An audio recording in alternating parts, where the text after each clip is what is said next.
Hello surfers, welcome to TGIF. Teman-teman, gak kerasa ya udah hari Jumat.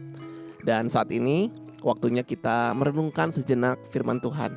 Teman-teman, saya ingat satu buah ayat, Yohanes 15 ayat 1. Dia bilang begini, akulah pokok anggur dan kamulah ranting-rantingnya. Barang siapa tinggal di dalam aku dan aku di dalam dia, ia berbuah banyak. Sebab di luar aku, kamu tidak dapat berbuat apa-apa. Nah teman-teman, di sini kita bisa melihat kalau kita di luar Tuhan kita tidak bisa berbuat apa-apa ya. So mari kita setia dalam doa dan membaca firman supaya kita bisa bertumbuh di dalam Tuhan dan berbuah banyak. Sebab ketika kita berbuah banyak, kita mempermuliakan Allah Bapa kita di sorga. So mari teman-teman, kita siapkan hati kita mau memuji dan merenungkan firman Tuhan. Thank God it's Friday.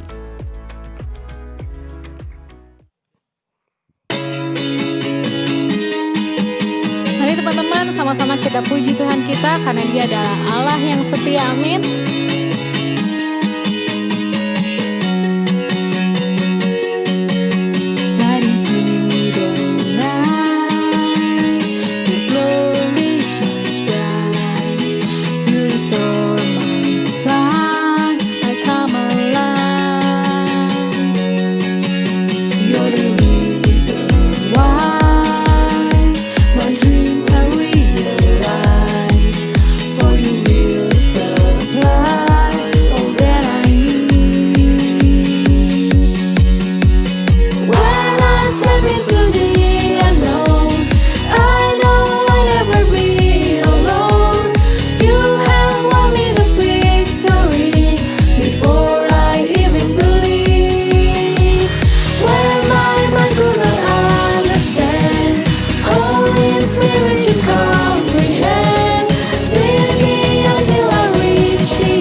Hai surfers, selamat malam atau mungkin selamat tengah malam atau selamat pagi atau selamat siang. Kapanpun kalian nonton ini, gue mau ajak kita sama-sama merenungkan sebagian dari firman Tuhan dan kita mau doa dulu sebelumnya.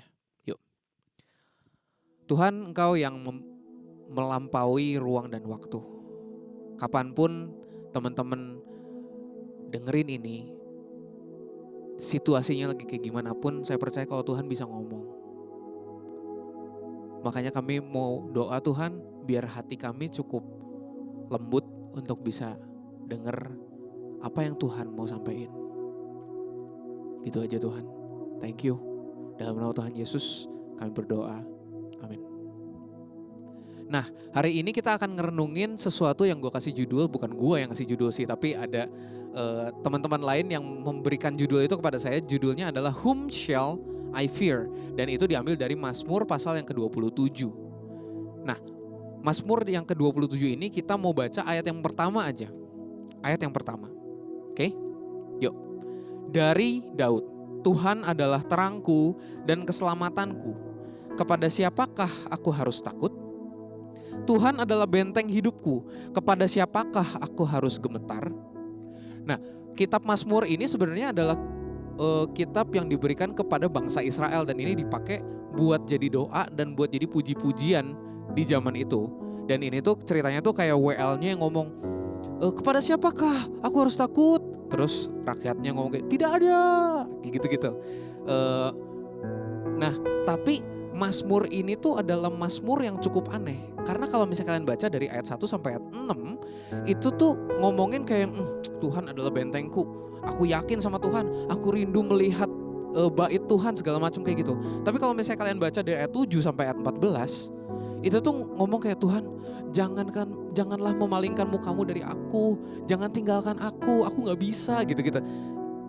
Sekarang bayangin kayak gini, kalau misalnya ada orang sahabat kalian yang ngambek sama kalian, terus kalian ngomong, jangan ngambek dong, berarti dia lagi ngambek kan. Nah sama, ketika di Mazmur ini ngomong, Tuhan jangan palingkan mukamu dari aku, itu tuh berarti kerasa kayak orang Israel tuh Tuhan lagi memalingkan mukanya dari mereka gitu. Dan mereka tuh kerasa lagi ditinggalin Tuhan. Lah gimana? Di ayat 7 sampai 14 tuh kayak yang lagi ditinggalin Tuhan. Tapi ayat 1 sampai 6 tuh ngomongin kayak, oh aku percaya sama Tuhan. Ini gimana ini Mazmur ini satu lagu loh. Ini satu Mazmur loh. Aneh banget. Tapi ini yang sering kali terjadi dalam kehidupan kita kan. Kita berusaha beriman, kita tahu Tuhan ada, kita tahu Tuhan hebat. Tapi gue tetap takut sama berbagai kehidupan, berbagai ancaman, berbagai badai yang terjadi dalam kehidupan kita. And it is so human untuk jadi takut. Dan menurut gue pesan ini adalah pesan yang paling bisa ditangkap dari Matius pasal yang ke-8. Matius pasal yang ke-8 di ayat yang ke-23 sampai ke yang ke-27. Itu adalah kisah di mana Yesus meredakan angin ribut. Yuk kita baca sama-sama ya. Yesus naik ke dalam perahu dan murid-muridnya pun mengikuti dia. Sekonyong-konyong mengamuklah angin ribut di danau itu sehingga perahu itu ditimbus gelombang. Tetapi Yesus tidur. Maka datanglah murid-muridnya membangunkan dia, katanya, Tuhan tolonglah, kita binasa. Ia berkata kepada mereka, mengapa kamu takut, kamu yang kurang percaya? Lalu bangunlah Yesus menghardik angin dan danau itu, menghardik tuh menegur. Lalu danau itu menjadi teduh sekali. Dan heranlah orang-orang itu. Katanya, orang apakah dia ini? Sehingga angin dan danau itu pun taat kepadanya. Kenapa gue bisa bilang itu kita banget? Karena kita sehari-hari ngalamin badai. Ngalamin kesulitan, ngalamin masalah, entah itu di keluarga, entah itu di gereja mungkin, atau mungkin itu di sekolah, atau sekolah kan sekarang di rumah, jadi di rumah juga. But our lives are full of storms. Ada berbagai masalah yang Yesus kelihatannya tidur, dia ada di situ, tapi dia kayak nggak ngapa-ngapain. Yesus ada di hidup kita, kita tahu, kita sering dengar khotbah tentang itu, kita sering dengar berbagai macam, ada podcast lah, lihat di Instagram lah tentang itu. But we still fear. Kenapa? Karena badainya nyata. Badainya nyata. Dan waktu murid-murid ngalamin itu, dia, Tuhan kok lo tidur sih? Kita mau mati loh gitu. God is with us in that storm and we can approach Him. Kita bisa mendekat sama Tuhan waktu kita ngalamin kayak gitu. Lewat apa? Lewat doa. Lewat doa. Sama kayak murid-murid bisa ngomong ke Yesus, Tuhan tolonglah, itu udah doa. Kita bisa approach dia lewat doa. Dan Tuhan kita tahu dari cerita ini, Tuhan kita adalah Tuhan yang lebih besar dari badai itu. Kita tahu endingnya gimana, Tuhan meredakan badai itu. Dan Tuhan juga bisa meredakan kesulitan apapun yang terjadi dalam hidup kita. But, ada but-nya, ada tapinya. Waktu, dan ini menarik ya buat gue. Waktu ini lagi badai kan, lagi badai. Terus murid-murid bangun Yesus, Tuhan tolonglah kami binasa. Terus yang Yesus pertama kali lakukan adalah negur murid-muridnya dulu. Kenapa kamu kurang percaya? Kenapa kamu takut? Baru dia negor si badainya. Diam, tenanglah. Maka badainya dia tenang. Harusnya ya, kalau di logika gue nih, lebih make sense untuk Tuhan tenangin badainya dulu dong. Diam, tenanglah. Tenang, terus kenapa kamu kurang percaya? Kayak gitu kan. Itu lebih make sense. But that's not what Jesus did. Itu bukan yang Tuhan lakuin gitu.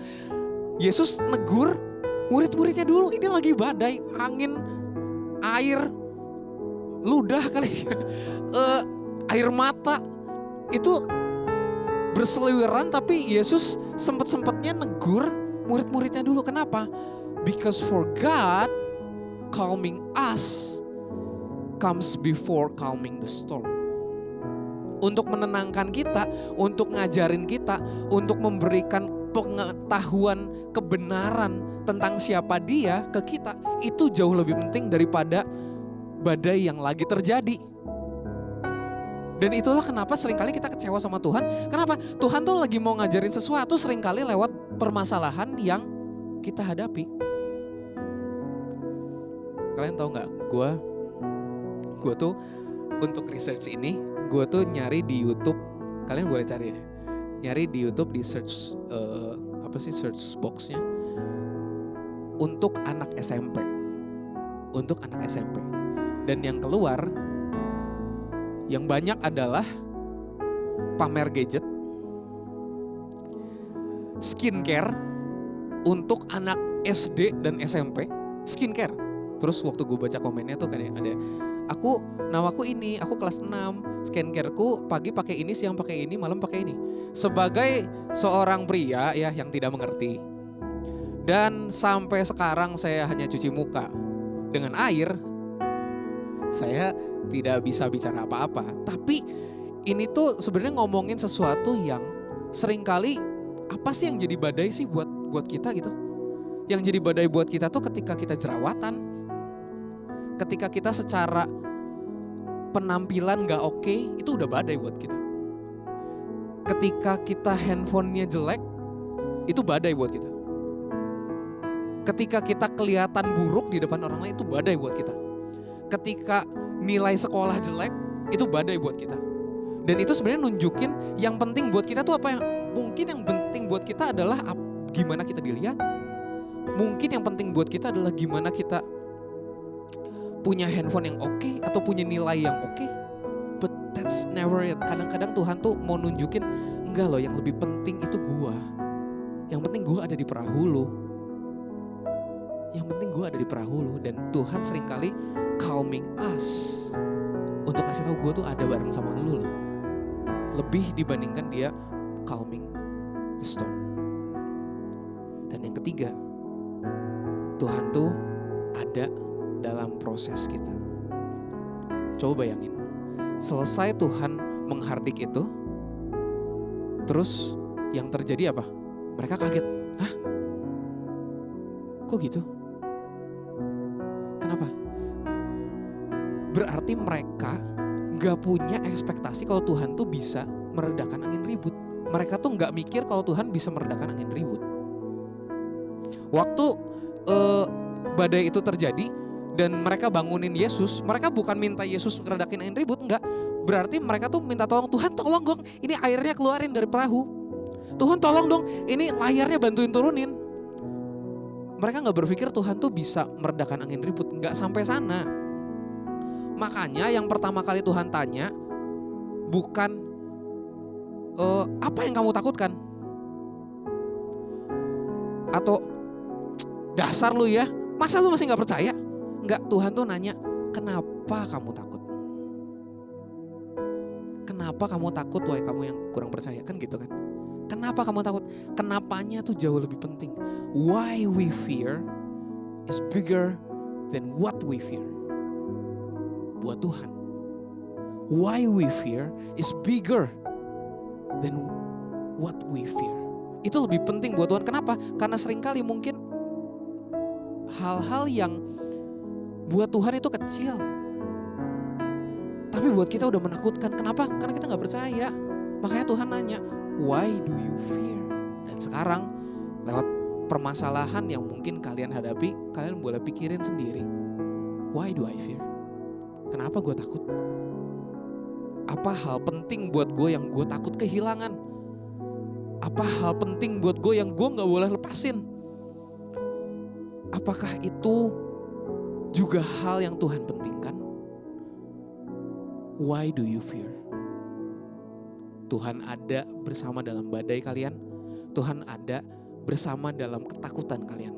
Dan Tuhan ada dalam proses kalian menemukan kenapa gue takut. Tuhan gak negor, emang dasar lu gak bisa percaya lu. Enggak, Tuhan tuh ada dengan hati yang mau, ayo kita jalan sama-sama. Kenapa lu takut? Nih gue tenangin. Kenapa lu takut? Itu lebih penting. Oke. Gue harap perenungan ini bisa jadi sesuatu yang bawa kebenaran buat hidup kita dan bisa terus terngiang dalam kehidupan kita masing-masing.